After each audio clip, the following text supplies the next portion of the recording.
Truk kontainer yang terlibat kecelakaan dengan Toyota Land Cruiser yang dikemudikan owner Palubasa Serigala, H. Al-Qadri Sya'rudin, kini diamankan unit Laka Lantas Polrestabes Makassar.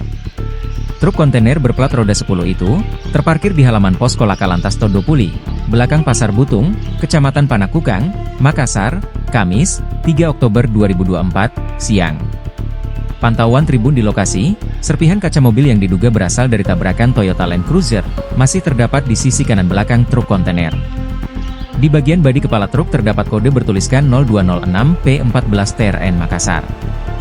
Di kaca depan sejajar kabin kemudian, juga terdapat stiker bertuliskan No 1235 PT Pelindo, Persero, Regional 4 Makassar.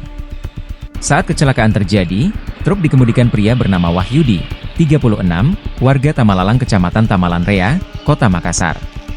Sementara Toyota Land Cruiser, dikemudikan H. Al-Qadri Sya'rudin bersama istri Haji Nurjanah dan putranya MF, 7, serta seriang perempuan Harunisa, 23. Dalam insiden itu, Haji Nurjanah dan anaknya, FM meninggal dunia setelah sempat dibawa ke rumah sakit. Kasat Lantas Polrestabes Makassar, Kompol Mamat Rahmat yang dikonfirmasi wartawan mengatakan, pihaknya belum menetapkan tersangka dalam insiden maut tersebut. Hanya saja kata dia, penanganan perkara kecelakaan itu telah dinaikkan status perkaranya dari penyelidikan ke penyidikan. Untuk sopir kedua kendaraan yang terlibat kecelakaan lanjut Mamat, belum ditahan namun sudah diperiksa. Truk kontainer diamankan di posko Laka Lantas Todopuli, sementara Land Cruiser diamankan di pos Laka samping Tol Barawaja.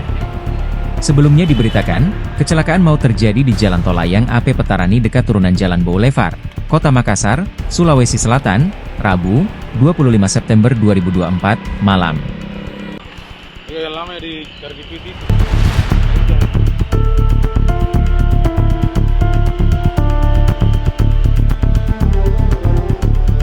Berarti ini kayaknya di depan.